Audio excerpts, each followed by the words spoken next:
If you've ever dabbled in illegal activities, guess what? Law enforcement might already have eyes on you, tracking your every move.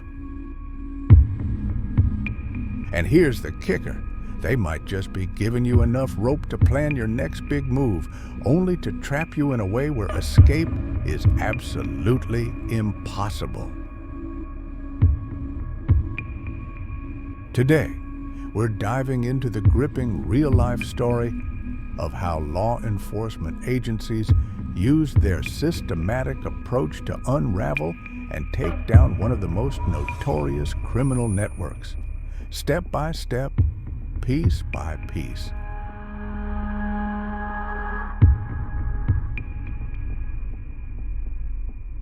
This takedown wasn't random.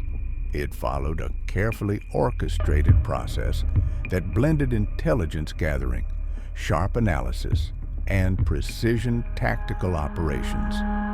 While the exact methods may vary depending on the agency or the situation, the core steps of this cycle remain consistent and effective. First up in the takedown cycle is information gathering, the foundation of any successful operation. This is where agencies collect data from all possible sources: informants, surveillance footage, digital evidence, financial records, public tips, and even undercover agents planted within the network. Advanced technology takes center stage with tools like wiretaps, GPS trackers, and data mining software being used to monitor communications and activities in real time. Next comes analysis and profiling. This is where the real detective work begins. First, network mapping is used to identify the key players, their roles, and how they're connected within the criminal network, often with tools like link analysis that reveal hidden relationships. Finally, risk assessment comes into play. Law enforcement evaluates how dangerous this network truly is, deciding which targets to prioritize for maximum impact. Then, the stakes get even higher with infiltration and surveillance, where law enforcement moves from observation to action. First, they deploy undercover operations, placing agents or assets within the organization to gather first-hand intel, all while staying off the radar. Next up is electronic surveillance, where they monitor everything from phone calls and emails to encrypted chats and physical movements, all with court-approved warrants, but not every time. Tactical raids are executed, swift and precise operations designed to arrest key figures, seize assets, and cripple the network's operations. But that's not all. After the dust settles, it's time for prosecution and legal action, where every move made by law enforcement is turned into a courtroom battle. However, criminals are not always brought to justice through the legal system. Many are killed during raids and operations.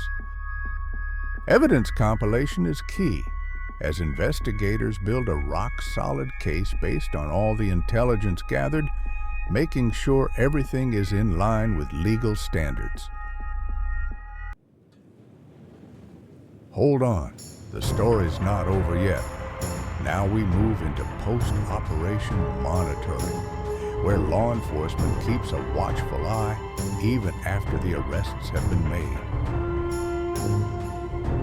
Even after the dust settles, the investigation continues, keeping the pressure on and making sure the criminal empire doesn't rise again. Now we are unveiling the real story of Vigilant Shadow, the intelligence operation that saved millions of youth from the grips of deadly drug mafias.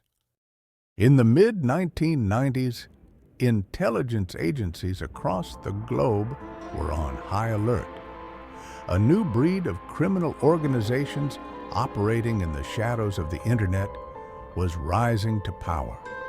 They weren't just focused on traditional crime, but had evolved to use technology to hide their tracks and operate across borders with ease. One such organization was a shadowy group known as the Black Hand, infamous for running elaborate drug trafficking networks that spanned several continents. Our story begins with a man named John, an experienced intelligence officer with a reputation for blending into the background, often described by colleagues as the invisible man. He had spent decades working undercover in various high-risk operations, but had yet to face an adversary as cunning and elusive as the members of the Black Hand. His assignment was straightforward: track them down, expose their operations, and dismantle their network. However, there was one major obstacle. The Black Hand didn't operate out of one place. They weren't limited to one country or even a region. Their operations spanned across the globe, from Southeast Asia to South America, and their members communicated through encrypted channels that were almost impossible to breach. Worse yet, their leaders were shrouded in mystery. No one knew exactly who they were. For weeks, John worked tirelessly, piecing together bits of information from intercepted communications, informant tips, and surveillance footage. It was like assembling a puzzle with a million tiny pieces scattered across the world. His team scoured dark web forums, analyzed financial transactions, and tracked the digital footprints left by the criminals. They knew the Black Hand was preparing something big, a shipment of drugs so massive it could flood the entire European market. But there was a catch. To get to them, John had to go deeper than ever before. He needed to infiltrate the network, not just observe from the outside, but become part of it. This would mean going undercover in a way he had never done before. It would require months of preparation, and once he crossed the line into their world, there would be no going back. The agency worked quickly to craft his cover. He would assume the identity of a seasoned arms dealer with connections to other international crime groups. His new persona, Victor Graves, was born. As Victor, John began attending secret meetings and making connections with the underground network of arms dealers, smugglers, and narcotics distributors. Slowly but surely, he climbed the ranks. He gained their trust by blending in and offering them deals they couldn't refuse, all while feeding the intelligence community critical pieces of information. For months, John lived a double life, caught between his role as an intelligence officer and his cover as a hardened criminal. He learned their routes, met with their associates, and identified the key players. But the Black Hand was a well-oiled machine, and even within their ranks, trust was hard to come by. John was careful not to expose himself, but every day brought new risks. Then it happened, an opportunity.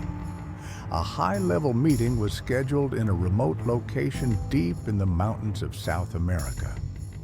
The Black Hand's top leaders, including the notorious Shadow King, would be there, and John had the perfect chance to finally expose them. The intelligence team coordinated a large-scale operation, bringing in officers from multiple countries. In the dead of night, as the meeting began, tactical units stormed the area, capturing key members of the organization and seizing tons of illicit drugs, weapons, and money. The Shadow King, however, managed to slip away, vanishing into the labyrinthine maze of underground hideouts they had spent years building. But the operation was a success. Through John's daring infiltration and unwavering commitment, the Black Hand had been severely crippled. The authorities dismantled several key networks, arrested many high-ranking members, and intercepted the drugs before they reached European shores. The leader of the Black Hand remains a subject of mystery, as there are no definitive details about his death in public records. Now comes the next phase, where the real work continues even after the operation wraps up. First, law enforcement takes a step back to evaluate how effectively the operation disrupted the network's activities. But they don't stop there. The team keeps a close watch, ensuring that any remaining parts of the network are still being monitored to prevent any attempts at resurgence.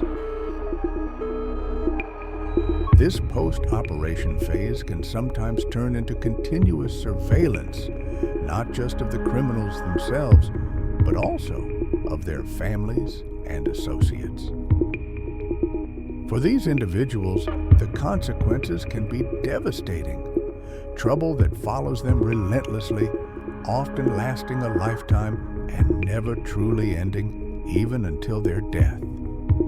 The constant pressure and scrutiny can turn their lives into a never-ending nightmare.